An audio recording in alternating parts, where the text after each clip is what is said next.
Привет, друзья! Вы находитесь на канале Follow Your Dream, канал путешествий. Это наш основной канал, где мы показываем нашу жизнь вне путешествия. Сегодня 2 октября 2021 года. Замечательная погода, несмотря на то, что осень, несмотря на то, что были дожди. Сегодня такая теплынь, такое прекрасное солнце, замечательная погода. Мне не сиделось дома, и я решил поехать в лес. Просто распалить костерчик, что-то приготовить, может с вами побеседовать, записать какие-нибудь видосики. И, к сожалению, Лена со мной не поехала, у нее есть домашние дела, а мне не сиделось дома, и я поехал в лес. Нахожусь я недалеко от Броваров и от Троещины. Это как раз такая большая лесополоса, которая между Троещиной нашей и Броварами. Я думал, что здесь не так будет много людей, обычно здесь их не так много, как в других местах, но сегодня аншлаг. Машину нигде припарковать, вся дорога заставлена машинами, куча людей. Если вы слышите, может, вам доносится оттуда, там играет Bluetooth-колонка, там вот грибники орут, людей валом. Поэтому, наверное, вообще не стоит даже и думать о том, чтобы собрать какие-то грибы. Я думал, выйдет солнышко после дождей, грибы полезут, но это не вариант. Весь лес в людях. Я нашел вот такую небольшую полянку, и то она, так, наверное, когда-то две дороги сходились, и образовалась вот такая вот площадочка. На ней я выложил свои вещи. Сейчас разведу костерчик, я с собой взял кальянчик. Побеседуем с вами. Если вам понравится это видео, ставьте лайк. Не понравится, пролистывайте. Я просто делюсь с вами нашей жизнью вне путешествия. Некоторым людям она очень интересна. Несмотря на то, что много грибников, я просто вижу, что здесь даже есть какие-то, не знаю, это поганки, не поганки. В любом случае, наши люди даже поганки ногой сбивают. Но тут, видимо, то ли не ходили еще. Поэтому какие-то вот грибы я вижу. Есть. Вот. Я все, что не белый гриб, все, что не лисичка, стараюсь не подбирать.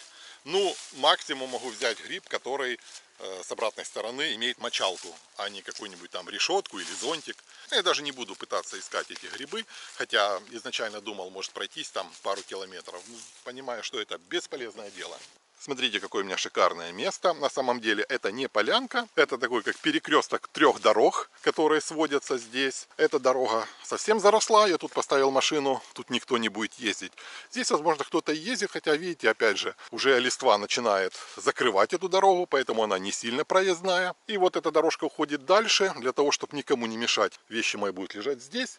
Возможно, я здесь сделаю костровое место. Очень хочу костерчик, потому что я по нему соскучился. Что-нибудь приготовим. У меня есть горелка. Костер просто для антуража. И первым делом свою стоянку я подготовлю к костру. Надо сделать место для костра.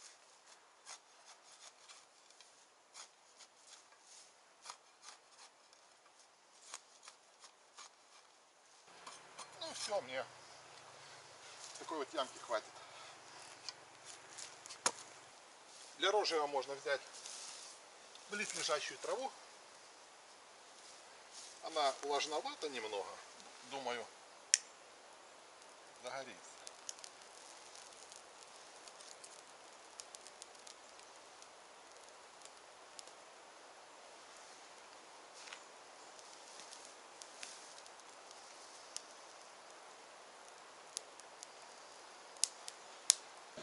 А пока мой костер разгорается, я перейду к более цивилизованному огню. Вот такая у нас туристическая походная печь, стоит копейки, там какие-то 500 гривен. Дешевле, чем некоторые газовые горелки на Алиэкспрессе даже. 5-литровая, очень удобно, когда вы ездите машиной. И очень дешевый газ с ней, заправляется на автозаправочных станциях. Поэтому проблем нет, у нас их заправляют, немножко там что-нибудь докидываешь заправщику, и он тебе заправляет. Очень выгодно, очень удобно, но тяжело это только для перемещения на машине. Я сегодня буду готовить уху, и буду я ее делать старым студенческим способом. Это просто из обычной консервы. Нет, я не пойду на рыбалку.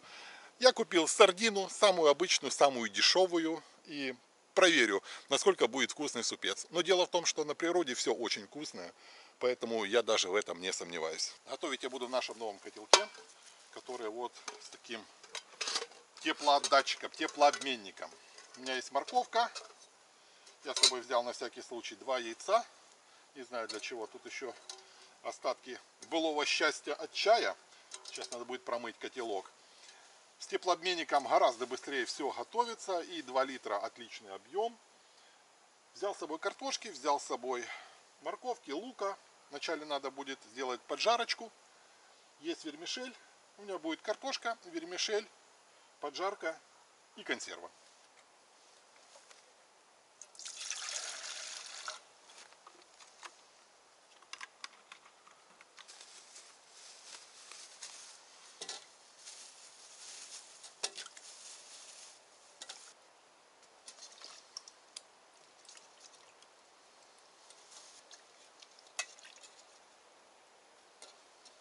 Кстати, костерчик мой неплохо разгорелся. Пока он сам собой будет заниматься, я здесь буду готовить ингредиенты к своему супу. Снял с машины подушку с плетом, чтобы была мягенько. Почищу картошку, начищу морковку. Морковку с луком поджарю и потом это поджарочку все в суп. Лишний раз убеждаюсь, что лучше не мять задницу на диване, а выезжать на природу, пока есть хорошая погода. Посмотреть сериальчики, заняться какими-то бытовыми делами всегда можно тогда, когда идет дождь, когда холодно. А вот такие деньки, их нельзя пропускать просто так даром. Поэтому, если у вас есть возможность, выбирайтесь на природу, друзья. Попутно, пока занимаюсь чисткой картошки, хочу вам сказать, что не берите путешествие, даже длительное, какие-то громадные ножи. У меня есть несколько туристических ножей. Большой есть такой хороший, которым можно даже с поленом дрова рубить. На практике я убедился, что не нужны эти большие ножи. Мне хватает вот этого маленького Victorinox. Ну, Лена с собой возит нож, который мы нашли. Я сейчас не помню его название. Мне хватает моего Victorinox. Он у меня довольно-таки давно. Нам его дарили наши сотрудницы на 23 февраля. Еще в те времена, когда 23 февраля было актуальным.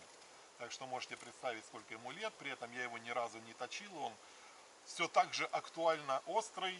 Мне хватает его для всех нужд. Поэтому не тащите с собой зря громадные ножи. Они вам не понадобятся. Ну, как правило, если, конечно, вы не ходите там, не знаю, какую-нибудь тайгу, или вы не какой-то ярый выживальщик, поверьте, нож большой вам не нужен. Так, картошку начистил. Сейчас морковку почищу. И буду делать поджарку. В Турции мы нашли кастрюльку. Классная кастрюлька. Друзья, крайне вам советую. Вот уже это просто по нашему опыту. Уже сколько котелков мы не перепробовали. Еще, правда, титановых у нас нет больших. Но самым must-have оказалась кастрюля. Причем, друзья, кастрюля алюминиевая. Она не сильно тяжелая, хотя алюминий здесь толстый. Но у нее здесь внутри антипригарное покрытие. И ей можно и жарить, и варить. Наши котелки все меньше, и это была проблема, конечно. Когда мы находили в Ригу, нам не хватало емкости. Здесь ничего не пригорает, поэтому ее можно использовать и как сковородку, и как обычную кастрюлю. Мы в ней жарили яйца, картошку, все что угодно было.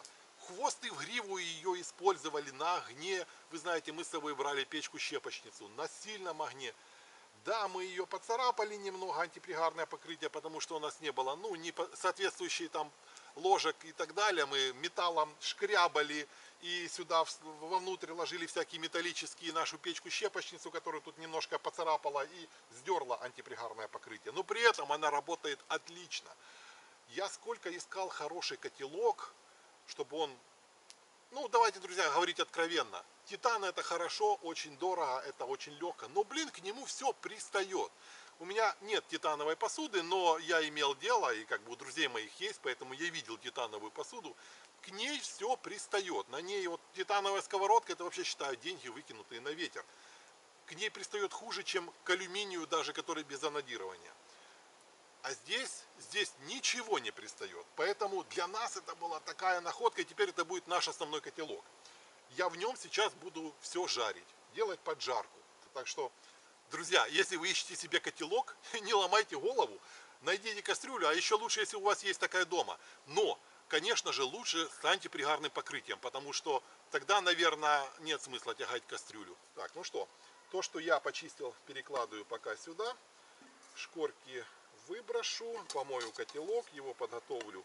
Здесь у меня будет все вариться, здесь у меня будет все жариться. Шкурки выкинул под дерево. Это органические отходы. Морковка, картошка, шкарлупки. Тут полно диких кабанчиков. Скушают. Взял с собой масло подсолнечного, украинского, дорогущего.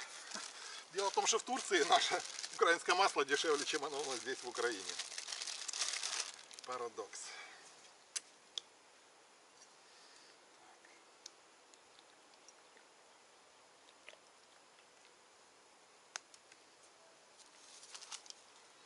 Еще не почистил лучок.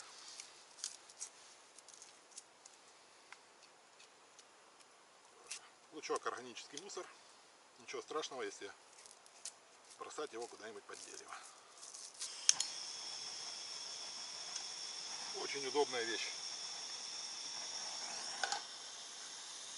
Хорошо регулируется пламя. Можно сделать маленькое.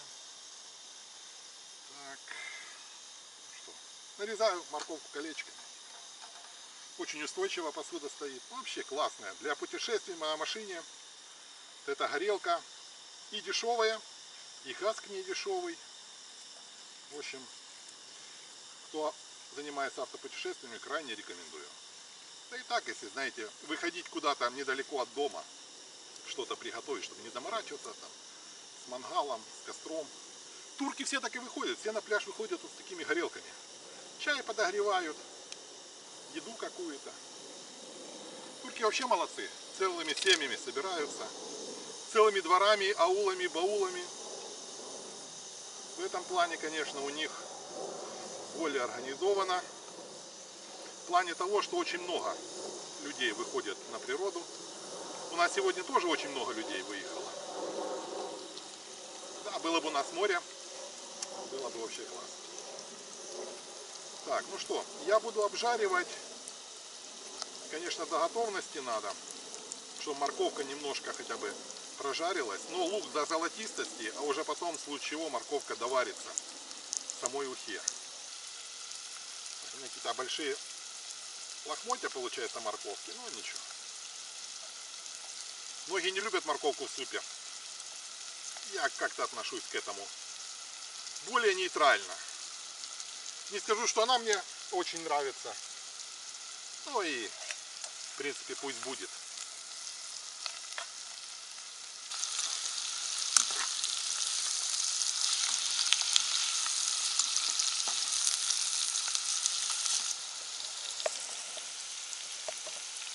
Там как-то костерчик мой почти потух. Пойду немножко дров подкину.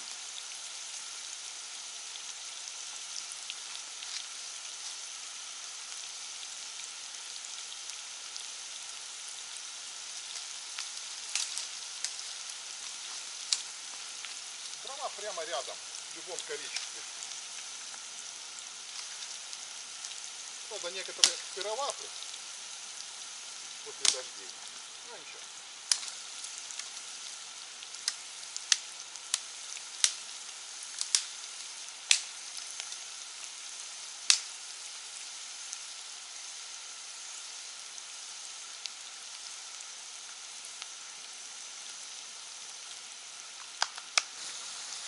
Так, что тут с луком нашим? Вот, потихонечку поджаривается.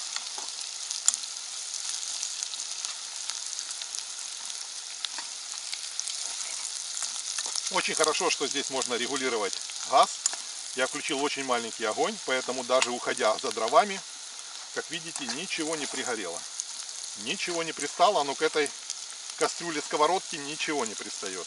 Поэтому, друзья, крайне советую в поход вот такую кастрюлю-сковородку вместо котелка. Измельчаю картофель. Не так, чтобы сильно, но чтобы не лохмотья были. Ну вот, практически поджарочка она готова. Лучок уже так поджарился. Видите, к этой кастрюльке ничего не пристает.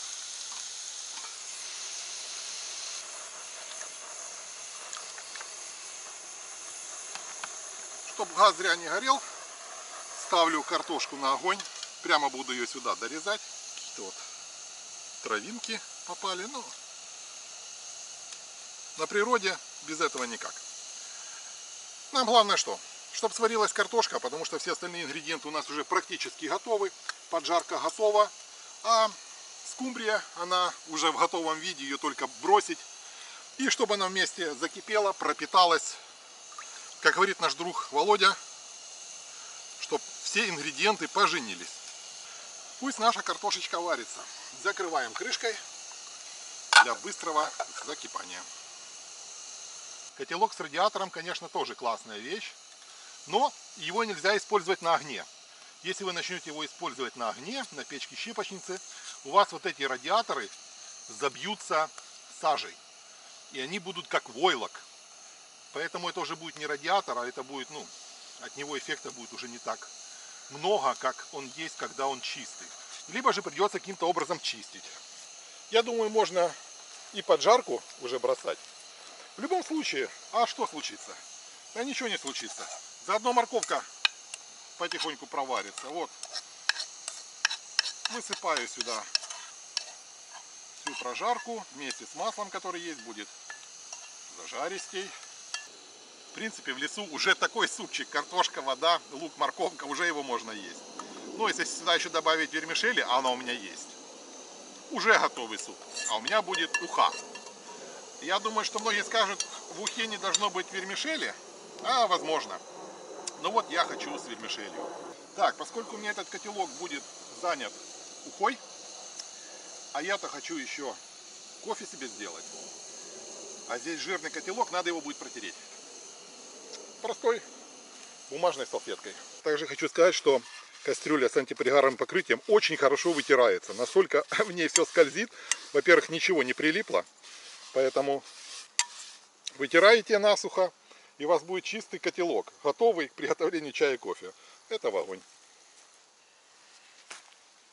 Кстати, друзья, хочу заметить, здесь есть отверстие под выпуск пара.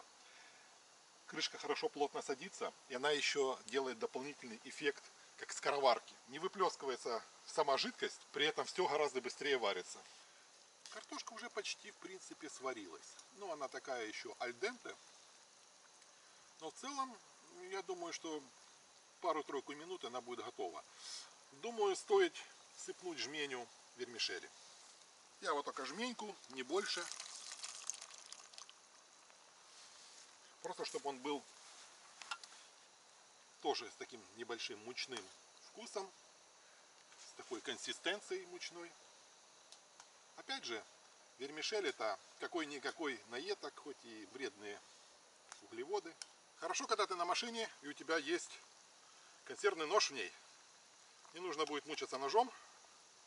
Но этот консервный нож как-то плохо открывает, то, что у нас дома хорошо открывает. Да, как-то он не очень. Поэтому, может быть, даже ножом придется. Ладно, домучаю этим консервным ножом эту консерву.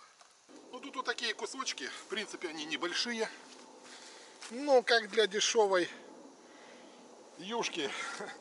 Пойдет. Так, высыпаем. Тут их 5 кусочков всего небольших. Теперь все должно закипеть. Немножко провариться. Уже аромат идет. Какой бы дешевой и плохой рыба не была, пахнет вкусно. А тем более, когда ты голодный. Ну, потом надо будет подсолить. Я попробовал на соль. Пока не очень оно. Но на запах сюда, видать, добавили усилителей вкуса. Пахнет очень хорошо. И очень вкусно. Ну что, выключаем.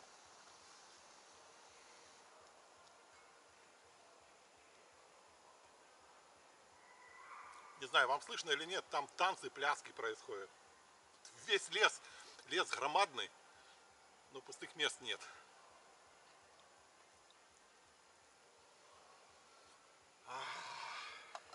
На природе все очень вкусно. Вы знаете, дома это блюдо может быть не таким вкусным, а природа является натуральным усилителем вкуса.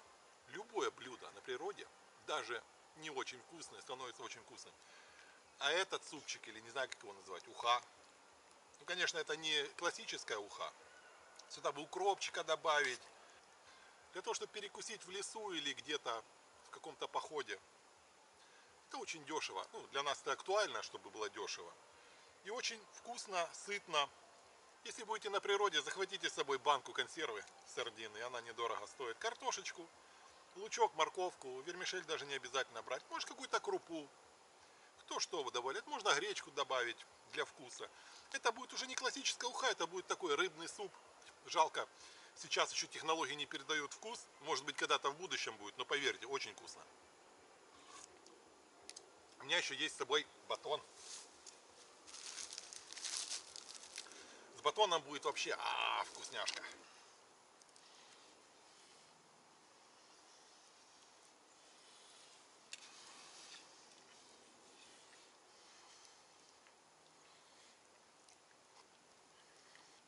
Ну что, друзья, буду пить самый что ни на есть химикат.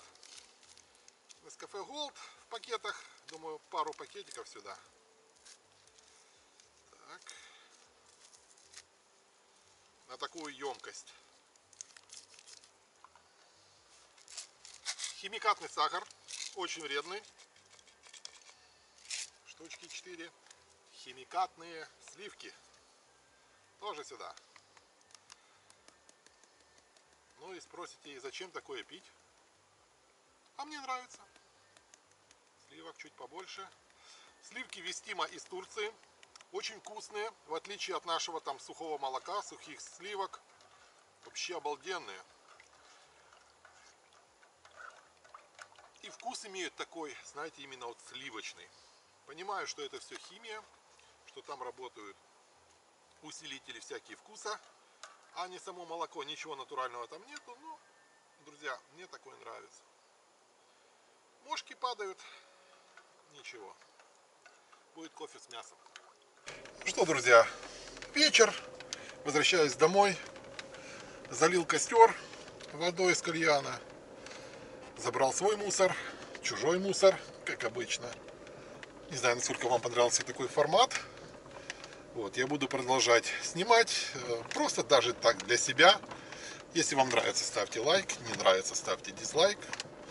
В общем, вот такой вот небольшой вложек получился с моим выходом, соло-выходом на природу. На канале будет много еще всяких обзоров. Я буду делиться информацией не только на туристическую тему, а вообще на какую-нибудь еще житейскую. Поэтому, если вам нравится моя болтовня, подписывайтесь. До скорых встреч. Увидимся на экранах телевизоров, компьютеров или телефонов.